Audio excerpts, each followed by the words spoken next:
The Sprawl is crowdfunded, ad-free, and made in Calgary. If you value this podcast, please sign up as a monthly supporter of The Sprawl on Patreon. Most people do just $5 or $10 a month. You can sign up at www.patreon.com/SprawlCalgary. The next stop, Sprawlcast.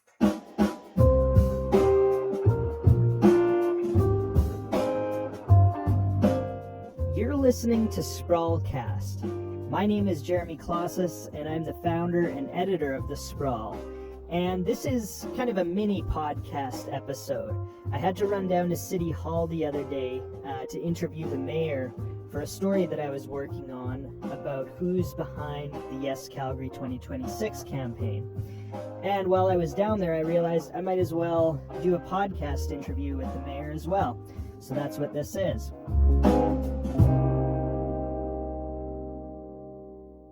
Let's go back to the beginning. So before this even started at City Hall, when did this come up on your radar, this possibility of Calgary hosting 2026? Much earlier than you would think.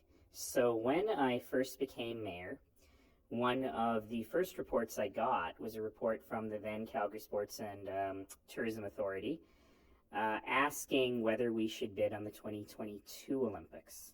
And the recommendation was, we don't have enough time, but we should consider 2026. And so this work kind of was percolating, and one thing that people have forgotten is when it came back, it was very much community driven. In fact, there were two separate community groups with different kinds of people who both came up and said, we should bid on the 2026 games. And we started to have conversations in and around City Hall saying, how do we support these citizens and the work that they're doing? And I remember my first conversation with a federal minister about whether this is something Canada might be interested in was actually with then Regional Minister Jason Kenney. So that was a while ago. And what did he say? Well, you know, at that early stage, what I was saying to everyone was, I don't need you to say yes, but I need you to say no. If it's going to be a no, if you can't figure out ways around the federal hosting policy, that's foreshadowing. Then we should just stop now. And the indications we got from everyone, even the provincial government, that was I think 3 premiers ago, was, nah, it's worth exploring. Let's keep searching and seeing where we end up. And this became a bit like a train going down the track and just kind of rolling and building momentum as it went until we got what we have now. And in 2016, this goes before council, this possibility, and you guys create a bid committee to explore this. What was your office's role in selecting the members of that committee? That's a good question. I am trying to remember where that came from. Certainly we were involved in the design of that piece, and certainly we wanted it to be community driven. I know that we had suggested some names for who ought to be on it, and if memory serves, it was actually appointed by city administration, but a lot of people gave input, and I'm sure that I gave input into that as well. Yeah, for sure, because I've spoken with a few people who were invited by your office, for sure. Well, we invited everybody. Okay. That's just sort of protocol. Yeah. So, you know, if there is a list of folks that administration has chosen, usually the mayor will reach out and invite them. Yeah. But you made recommendations as well as to who would be appropriate. Yeah, I think we did. Yeah. I think we did. And there was a great group of people regardless. And I remember that we made one, now that it's coming back to me, the one big recommendation that we really made is we wanted it to be the first ever gender parity bid committee, and it was. And, okay, so then fast forward 2 years in between then and now, you've kind of taken the position that you wanted to be neutral on this. You can correct me if I'm wrong on this, but this is how I'm interpreting it, following it. But now something has switched in the last week, right? So number one, why did you decide you didn't want to champion it explicitly? And number two, what changed? Yeah, I don't want to get into semantics. I just don't like that word neutral because it sounds a bit like I have to take one thing from one side and one thing from another side. I think I would say open-minded and willing to work for the deal. So from the beginning, I've said that as much as I like the Olympics, and a lot of folks have said, oh, it's because he wears red mittens that this is going on.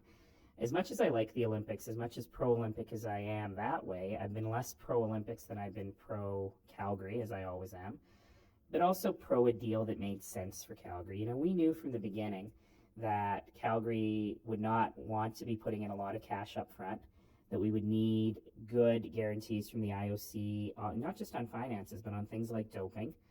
And we really needed to do this, and I think I said at the very beginning, in a very Canadian way, that it had to be very transparent and open and ethical, but also very cost effective. And if fundamentally that was not going to win us the Olympics, then we would say, thanks, it's been a good experience. And so that's what I've been working through this whole time. And I've been quite careful, I hope, even though a lot of people have tried to paint this as some Machiavellian thing that the mayor is trying to get the Olympics at all costs. I've tried to be very careful about making sure that we were always having the option of moving forward or moving backwards. And one of the interesting things about the way we did it is, you know, I think that was a 13-2 vote, if memory serves, back in 2016.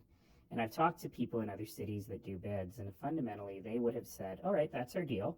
Then they would have gone away and worked for 2 or 3 years on a bid book and then presented that deal to City Council and to the people. And for better or worse, maybe because I didn't know what I was doing, or maybe because my instinct is always to do as much in public as possible, you know, we came back to council many times. Maybe too many. Maybe too many. No, fair. Maybe too many, because, you know, there was an article this week from a guy called Robert Livingston who's been following bids for a long time. And it's I'm going to make it sound very unabashedly positive. It wasn't that positive. You like to quote this guy. Well, and this article was, why did the mayor steal my line, right? But the headline of his new article is, hey, Calgary, yes, it's the most transparent bids ever, or something like that. Mm-hmm. And he quotes other Olympic observers as saying the same thing. But the article is interesting because he doesn't necessarily think that's a good thing. He just says it is the case. That you've done that. And for better or worse, we did that. I mean, it does mean that people really zoom in on the little bits that we have to do privately when you're dealing with negotiations for billions of dollars. It can't all be, you know, on the news while it's happening, though the other parties may have thought that was okay a couple weeks ago. But, you know, so we've gone through this very open sausage-making process. And, you know, there's no surprise. I was very frustrated by how long it took for us to get to a deal, particularly by the weirdness of that last 4 or 5 days of deal making. But as I said in council, I owed it to myself and to the city to say, okay, put all that in a drawer. Put all those emotions and those irritations in a drawer and just look at what came out and answer the question, is this good for Calgary? And will people understand it in time for a plebiscite? And so I kind of shut my door, spent an evening going through the whole thing, understanding what it was, and coming to the conclusion that, yeah, it is good for Calgary. And it's now my job to make sure people understand why I think that way. One of the things that I think people are struggling with is the economics of it. So bid boosters, including yourself, have made the argument that this makes a ton of sense. It's extraordinary from a financial perspective. And I think that's where people struggle, because it is a cost, right? It's a cost and it's a risk. And so why not make that argument? Yeah, of course it's a cost and of course it's a risk. And I hope I've been upfront with people saying that there's a bit of a gamble here. But to me, this is not betting your house on an internet stock.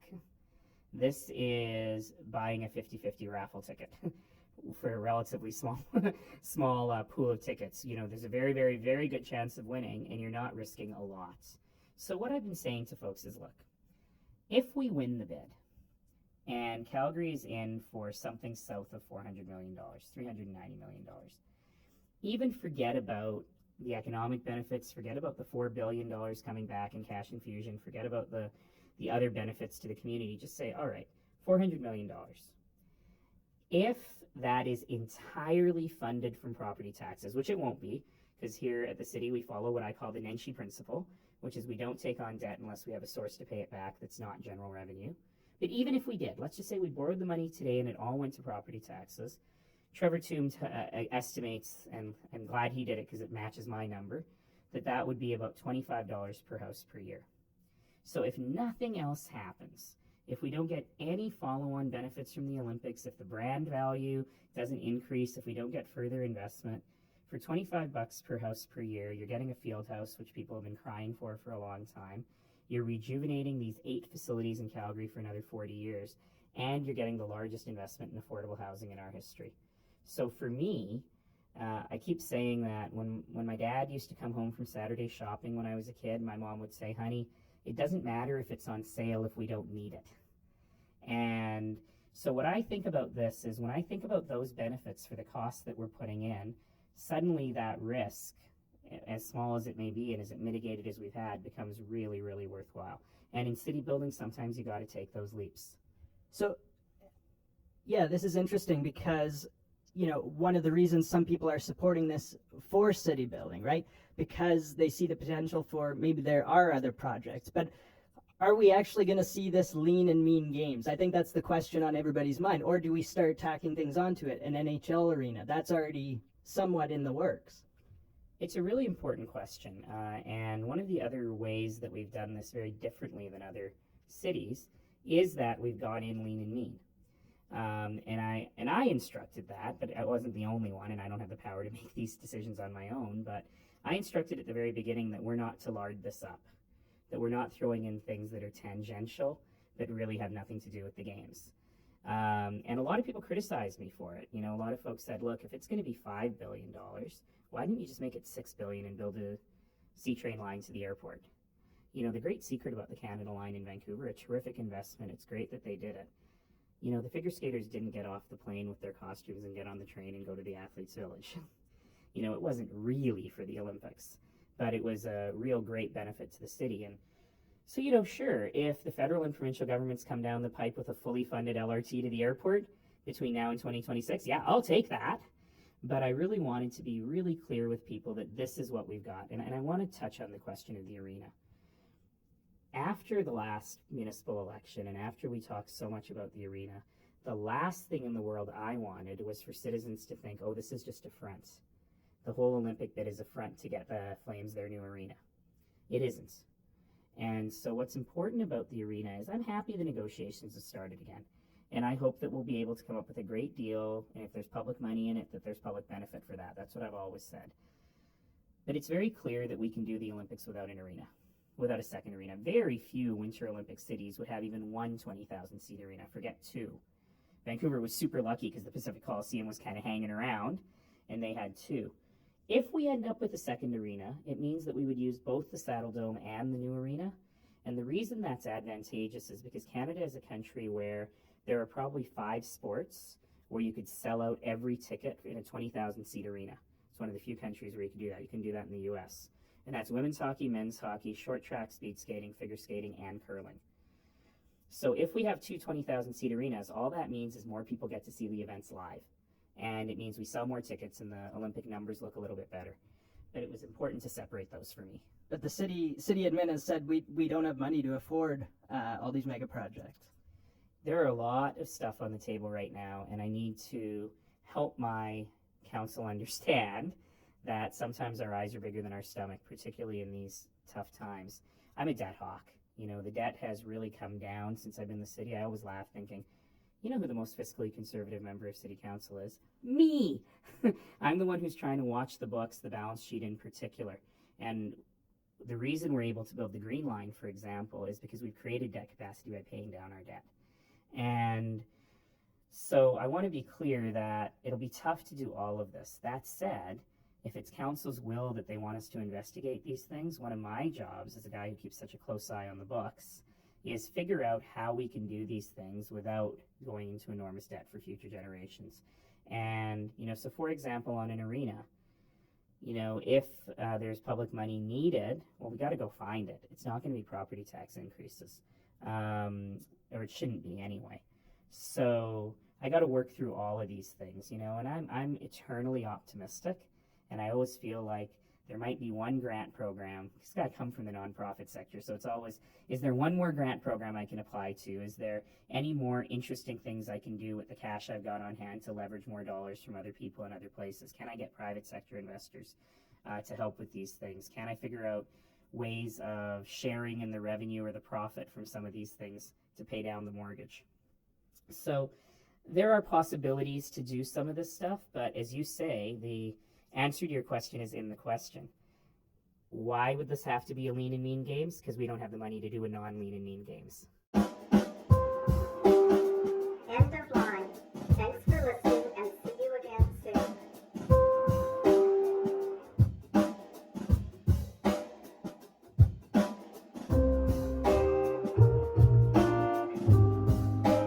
You've been listening to a very short episode of Sprawlcast.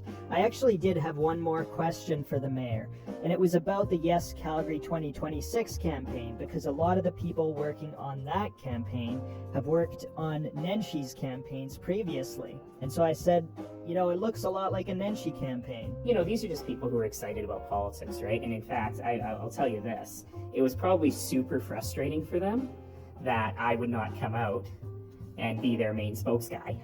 But these are just folks who are interested in politics. You can find that story on our website at sprawlcalgary.com. Our theme music is by Dan D. Augustino and Kenny Murdoch, and our C-Train narrator is Holly McConnell. Thanks for listening, and see you soon.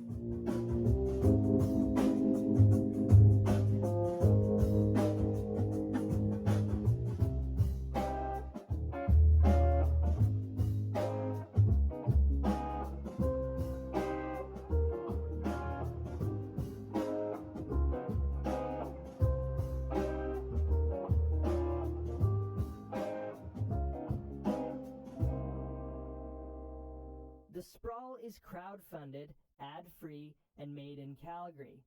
If you value this podcast, please sign up as a monthly supporter of The Sprawl on Patreon. Most people do just $5 or $10 a month. You can sign up at www.patreon.com/